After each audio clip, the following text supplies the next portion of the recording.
Shalom, shalom, shalom, shalom. A blessed Sacred Heart of Jesus month of June. It's a month of the most Sacred Heart of Jesus. Our Catholic daily Gospel reading of today is taken from the Gospel according to St. Matthew chapter 6 verses 19 to 23. Glory to you, Lord.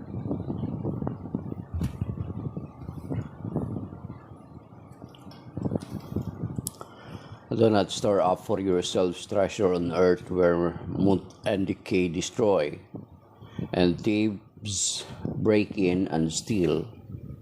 But store up treasures in heaven, where they neither moth nor decay or destroys, nor thieves break and steal. For where your treasure is, there also will your heart be. The lamp of the body is the eye. If your eye is sound, your whole body will be filled with light. But if your eye is bad, your whole body will be in darkness.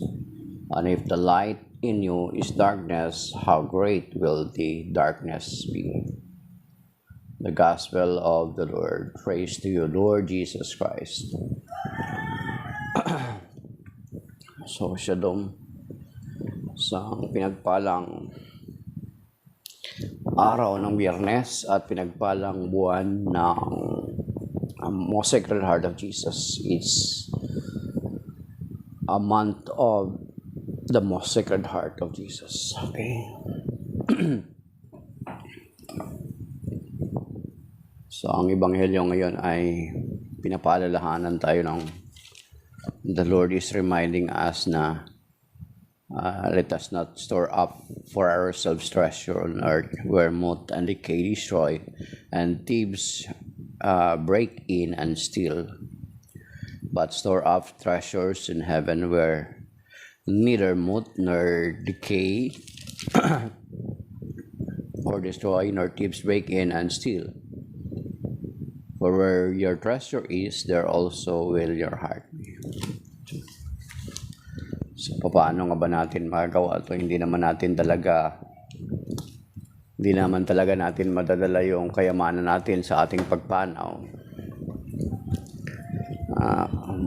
Hindi ko lang maalala kung sino yung ang nabasa ko dati sa Facebook, yung about sa kwento ni Alexander the Great yata yun. Kay Alexander the Great na nag-request siya bago siya mamatay, nag-request siya na kapag ililibing na siya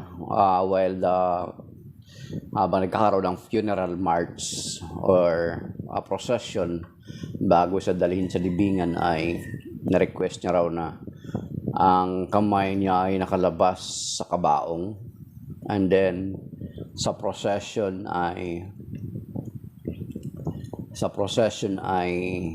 kasama yung doktor niya, and then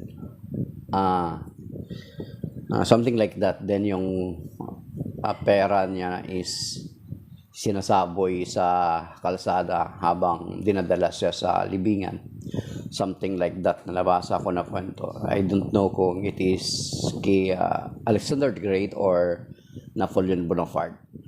So, anong ibig sabihin niya? Na pinapakita niya sa mga tao na when he died, wala siyang nadala. And then, ang pinapakita yung doktor na even yung doktor niya ay walang nagawa sa sakit niya na muli siyang para ma-retain siya na mabuhay. So, yun. So, yung mga Ebanghelyo, paano nga ba natin magagawa na paano tayo store up ng treasure sa langit? Of course, ang paano natin gagawin is And maybe, yung paggawa natin ng kabutihan ngayon sa panahon na buhay pa tayo, yan yung paraan ng pag-store up natin ng kayamanan sa langit. Kasi nga, kung minsan, kapag, di ba yung mga mayayaman, kung minsan nagbabaon, nagpapadala ng pera doon sa libingan, is talagang mananakaw pa, nanakawin pa rin ng mga may mga tao pa rin magdanakaw noon. Kaya nga kung makikita natin ang mga sementeryo ay totally guarded, and then at the same time meron silang parang may mga bahay-bahay silang maliit doon, and then nakalock pa yun, matindi pa yung lock, ang tibay ng bakal. So talagang hindi mo rin ibig sabihin, even them, kahit sila alam nila na yung pera na yun, kung sakaling may pera man dinala doon, ay mananakaw pa rin, nanakawin ng iba. So hanggang doon lang yun, hanggang doon lang talaga. Kaya nga may gwardiya yung mga lipingan, di ba? Lalo na kapag mga private, lalo na kapag mga mayayaman yung nakalibing doon. At the same time, alam nyo ba na kapag may mga pupunta sa libingan, na pati yung parte ng katawan ng tao ay may ninanakaw na parte din ng katawan ng tao. Alam nyo ba yun? At ginagawang agimat. Alam nyo ba yun? May ginagawang agimat. Hindi ko na sabihin sa inyo kung ano. Baka pag pumunta kayo ng sementeryo, kukunin nyo at gagawin nyo agimat, nagkakasala pa kayo so yun, pati yung parte ng katawan ng buto ng tao, may part doon na kinukuha at inuwi at ginagawang anting-anting ng iba.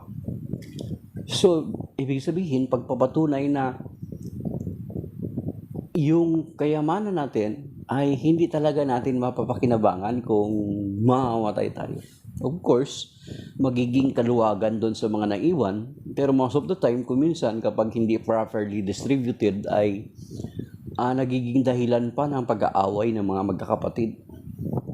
Di ba sino yung sa host ng Hell Kitchen, si Ramsey? Sabi niya, wala siyang ipinamana sa kanyang mga anak. Wala daw siyang ipinamana sa kanyang mga anak for them to strive for their own. Di ba? So, talagang minsan yung ang pera na yan ay pag-aawayan pa. Kahit sa simple lang nga, di ba, kung minsan yung abuloy na para doon sa namatay, ay pinag-aawayan pa ng mga magkakapatid. Di ba? Lalo na kapag yung mga anak ay, kaya nga kung minsan may mga sugal, yung sugal na yun ay nagiging source ng tong, di ba? Naiipon yun. Pinag-aawayan pati yun, mga kapatid. So, itong pera na kung saan kapag mamatay ka, ay pag-awayan pa yung kayamanan mo. Kung lupa naman, ganun din. Lalo na kung hindi properly distributed. Lalo na kung namatay ka noon ay kung minsan is kapag namatay ka noon ay yung bunso, di ba, may mga paborito. Di ba, kapag bunso ay binigyan ng malaking parte. Delikado pa rin. Magiging pag namatay ka na, ang selos or inggit doon sa bunso. Bakit yung bunso malaki? Di ba, most of the time, ganon. So yung sinasabi ng Panginoon na mag-ipon tayo ng kayamanan, kasi yung kayamanan dito sa lupa, talagang kung minsan, most of the time it brings us fame. Diba, kapag may pera ka pa, lalong daming responsibility. Nagdadala sa'yo ng takot. Diba, titira ka sa isang village, sa isang subdivision. Tapos yung subdivision na yun ay fully guarded din. Tapos ikaw, bagamat sa village na may mga security na, ay yung bahay mo may bakod at the same time may barbed wire sa taas. Na kapag, di ba, yung ginagawa nilang, binubuksan nila ang power nito kapag gabi. Ibig sabihin, bagamat nagbabayad ka ng security, hindi pa rin assured yung kalooban mo. Takot ka pa rin. So, kaya nga, so yan yung kapatid. Kaya ito yung sinasabi ng Panginoon dito sa Matthew chapter 6 verse 19 to 23 na hinihimok tayo to let us store up our riches in heaven. Sapagkat dito sa lupa ay may mga magdanakaw, may mga tanga, and then may mga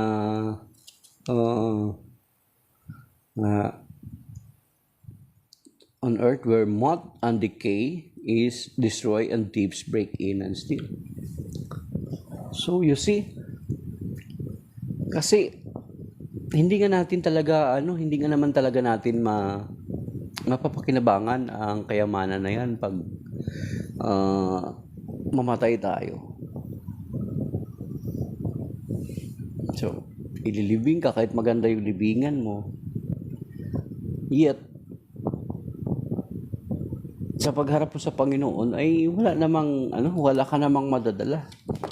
Kaya nga sabi dito sa Luke chapter 12, may parallel dito sa Luke chapter 12, mga kapatid. Buksan niyo po yung Bible niyo sa Luke chapter 12. Sabi dito ang title pa nga dito is sa Luke chapter 12 dito sa New American Bible na version, sabi niya, The Parable of the Rich Fool, sabi niya. Luke chapter 12 verse 16 to the following, sabi niya. Then he told them a parable. There was a rich man whose land produced a bountiful harvest. He asked himself, what shall I do, for I do not have space to store my harvest? Yan, sabi niya. And he said, kinakausap niya yung sarili niya. Sobrang yaman niya na kinakausap niya yung sarili niya. Takot na rin siya siguro magtiwala doon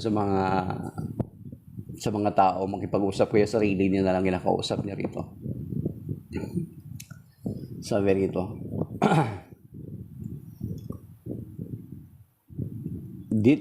Verse 18, and he said, this is what I shall do. I shall tear down my barns and build larger ones.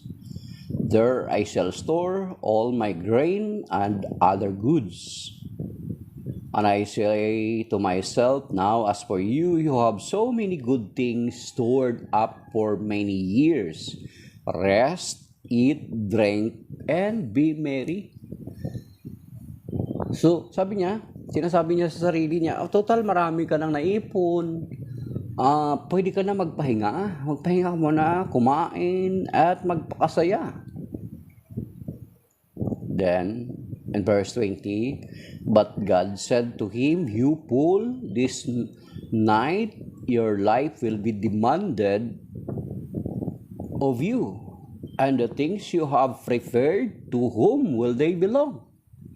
Sabi niya, ito yung mga kayamanan na iyong inihanda or yung inipon, saan mapupunta? Kanino mapupunta? Then,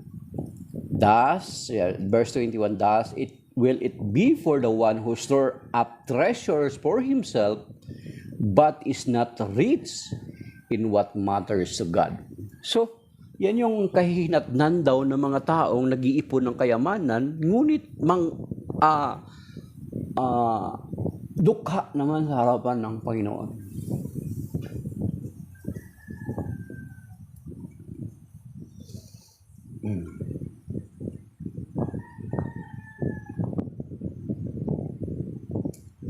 Supremo Uno. Here you come again, Supremo Uno. Tinatanong kita kung anong sekta mo. This Supremo ay not least, di ba, active siya na nakikisasalamuha dito sa atin. Okay. So yung mga kapatid na sinasabi rito na, sabi niya, sisirain ko na yung maliit kong kamalig, magpagawa ako ng malaki at ititreasure ako ng ah ito, sabi niya rito,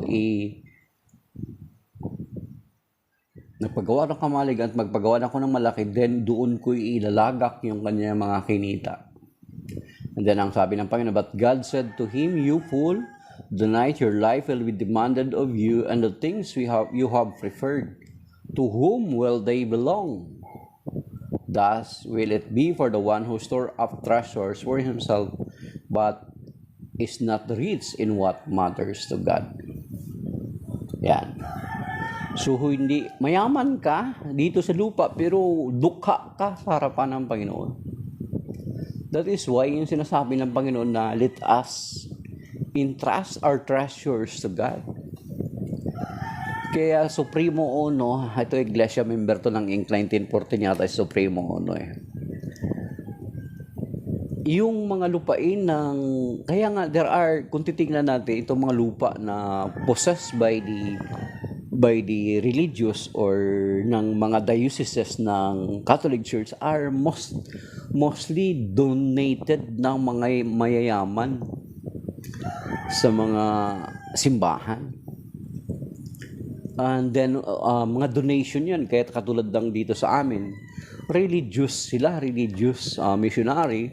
Pagdating ng araw na after stable na yung isang lugar, itong mga religious pala mga kapatid, sa hindi nakakalam, lalo na kapag ang isang lugar ay hindi dayusisan ng mga pari ang namamahala, time will come pala na ipag umalis na yung mga religious na yon at okay na yung lugar na kanilang pinagmissionan, itong mga napundar pala nilang mga ari-arian ay ito turn over ito sa diocese na kung saan nakakasakop. So dito sa amin, ang religious sa amin is meron sila, naka-establish sila ng clinic. Meron silang school. Libre na school yun. And then meron silang mga bahay na establish yung formation nila, yung seminary nila, yung konbento. Ayun ay mga donation from around the world ng mga taong hinihipo ng Panginoon. Yun yung mga taong nagsusore up ng kalang treasure sa langit. So those are donations most of the time. Kasi sa atin sa Catholic Church, wala naman tayong sa atin sa Catholic Church ay wala naman tayong ikapo. Kaya sabi dito ni Supremo Ono, dati niya si Primo Lido ang unang pangalan niya. Sabi niya, lahat sa Catholic ko may bayad. Sabi ni Supremo Ono. Sa atin, ang mga hindi naman bayad yun, mga donation yun, or what we call this is yung sa mga sakramento, hindi yun bayad. Natural din tingnan ito ng mga protestante. Kung ikaw katoliko ka, ito yung sasabihin ng mga protestante sa iyo, ng mga sekta na may bayad daw, lahat ng sa atin may bayad. Pero hindi nila ipapakita sa iyo na sa kanila is meron kang tinatawag na the whole lifetime na miyembro ka ron ay bibigyan nila ng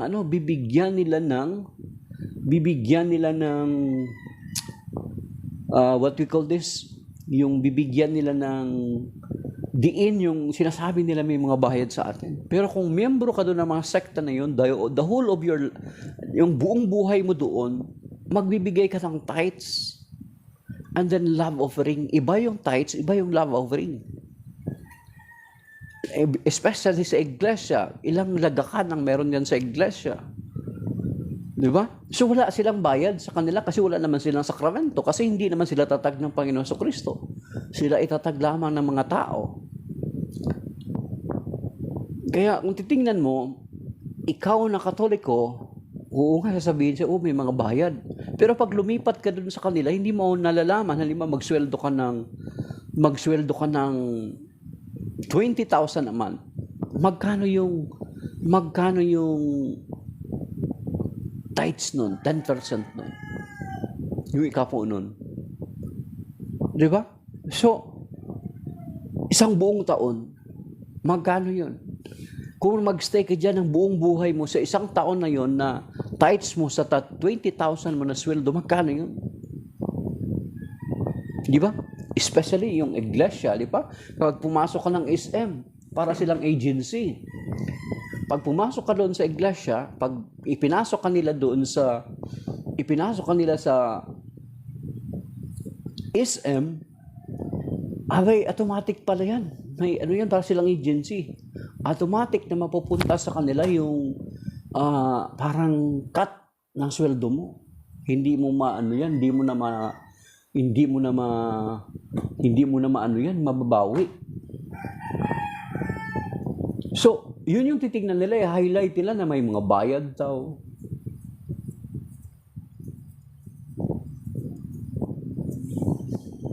Yan yung mga kapatid. So, yun yung i-highlight nila. Yan. Pero, out of the topic tayo. Kung pinagbibigyan na natin ng konti si Primo Lee. Supremo. So, hindi natin madadala yung kung ano yung iniipon-ipon natin sa ngayon. Ito yung paalala sa atin ng Panginoon dito sa Luke chapter 12 verses 16 to 19. Sabi niya, then he told them a parable. There was a rich man whose land produced a bountiful harvest. He asked himself, what shall I do? For I do not have space to store my harvest. And he said, this is what I shall do. I shall tear down my barns and build larger ones. There I shall store up all my grains and other goods. And I shall say to myself, now as for you, you have so many good things stored up for many years. Rest, eat, drink, be merry. But God said to him, you fool, this night your life will be demanded of you, and the things you have prepared, to whom will they belong? Thus will it be for the one who stores up treasures for himself, but is not rich in what matters to God. Okay.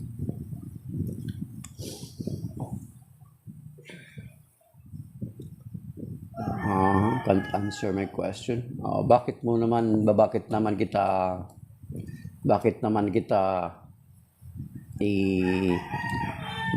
ako sisirain dun sa ano ko, ang topic ko iba. Kaya nga, yung sinasabi ko sa Supremo, yun yung hina-highlight ninyo ng mga protestante na yung sinasabi niyo yung mga sakramento, may binyag, may kasal. Ilang beses ka lang ba bibinyagan? That's facts. Sila sabi ko, sige nga, kung alam mo magkano ba yung sa binyag. Okay? Meron kami ditong libre ng mga binyagan. Kung may meron mga donation, ay may mga donation is para yun sa mga katekista. Donation, 5,000 exact amount. Okay. So, you see.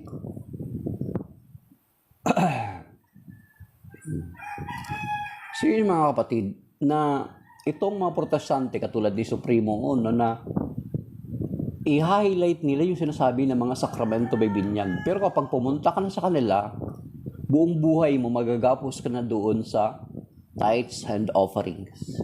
Ang offerings, mga kapatid, kapag mapunta ka sa ibang sekta is mas greater kaysa sa tithes.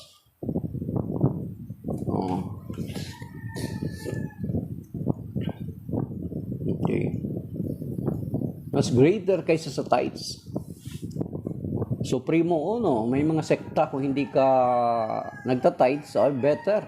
Love offering na sa inyo. Kung sa iglesia ka, sandamakmak na handugan. Kung sa MCGI ka naman, ganun din, sandamakmak din na handugan.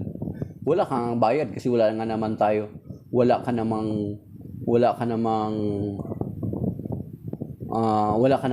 ano doon. Kung wala naman kayong sakramento, wala talaga kayong bayad. Pero sandamakmak na handugan. No, di ba? Ayaw, takot ka, sabihin mo yung sekta mo. Paano mo ako masasabing bulaan? I am not telling that lie. So, yan. Yung sekta mo, tatag ng tao lang, ay sakop yan doon sa Psalm 127 verse 1. Kung iglesia ka or MCGI. Okay. Saan sa Bible nakasulat ang word Catholic Church? Ay hindi necessary na sa Bible. Bakit? Natural ang gagamitin mo is yung Roma 16:16. Okay? Nakasulat Christian. Pero ang mga alagad ba, mga apostol ba, nagtawag sa kanila na Christian sila? Acts 11:26. Meron ba? Meron ba? Sige, yan natin. Host. Invite natin si Christian. Supremo Honor. Hindi kita ma-invite eh. Sige nga, pagbigyan natin si Okay.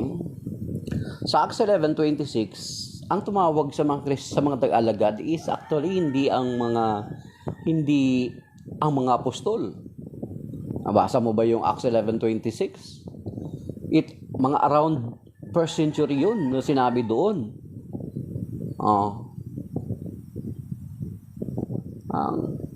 Para kang bata, bulaan. Ang bulaan is yung mga nagsusulputan lang, primuli. Di ba? Ano sabi doon sa Matthew 24? Na lilitaw sila sa huling araw. Ang Catholic Church nagpasimula nung itinatag ng Panginoong Jesucristo. Ay yung mga sekta na sidatingan ngayon is, yun yung totoong mga bulaan. Ano sabi doon sa 1 John chapter 2 verse 19? Sila ay dating mga kasama natin. Di ba? Sino ba yun dati? Tingnan natin yung kasaysayan. Tingnan mo yung kasaysayan ng sekta mo, Supremo Ono. Sige nga, kaya ayaw mo sabihin kung anong sekta mo kasi mabibisto ka. Mabibisto ka na tataglang ng tao yung sekta mo. At yan sinasabi dun sa Psalm 127 verse 1, maliban na ang Diyos ang nagtayo ng isang sambahayan, ang tinayo ng isang nagtayo ay walang kabuluhan. Ayan. So, kaya ayaw mo sabihin yung sekta mo kasi halata na sinasabi ko sa 1 John chapter 2:19, kayo yung mga bulaan, kayo yung mga antikristo. Sila'y dati nating mga kasamaan, ngunit sila'y umalis sa atin. Kaya napatunayan na hindi talaga sila tunay na kasama natin. So kayo yun. Okay.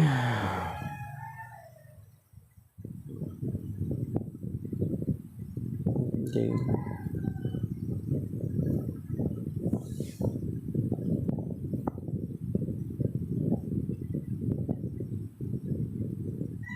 Ano sa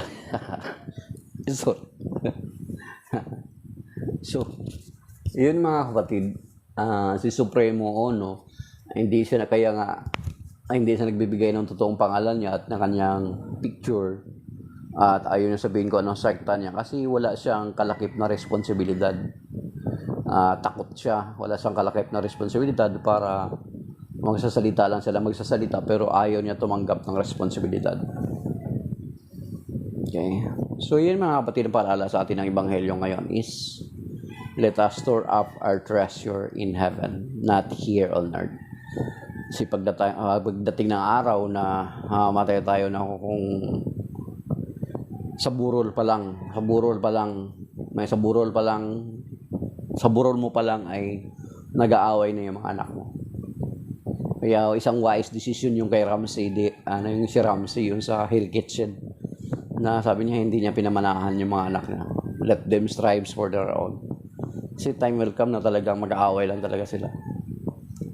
So, yan yung paalala sa atin ng Ebanghelyo ngayon na paano natin gagawin na mag-store up ng treasure is gumawa tayo ng mga kabutihan, magbahagi tayo katulad nung dito sa Luke chapter 12 and then dito sa yung the parable yung si Lazarus and the rich man, di ba? Isa rin yung magandang paalala sa atin. Okay. Dito sa Luke chapter 16 verses 19 to 31. Yan yung isa rin yung sa paalala sa atin na yung si Lazarus nung namatay ang mayaman, napunta siya sa Hades, and then while Lazarus ay napunta siya sa piling ni Abraham. So, it is our choice kung ano yung gusto natin. ang mag-treasure, mayaman tayo dito sa lupa, but dukha naman tayo sa paningin ng Diyos. So maybe that is by now. Okay. Shalom and may God bless us all.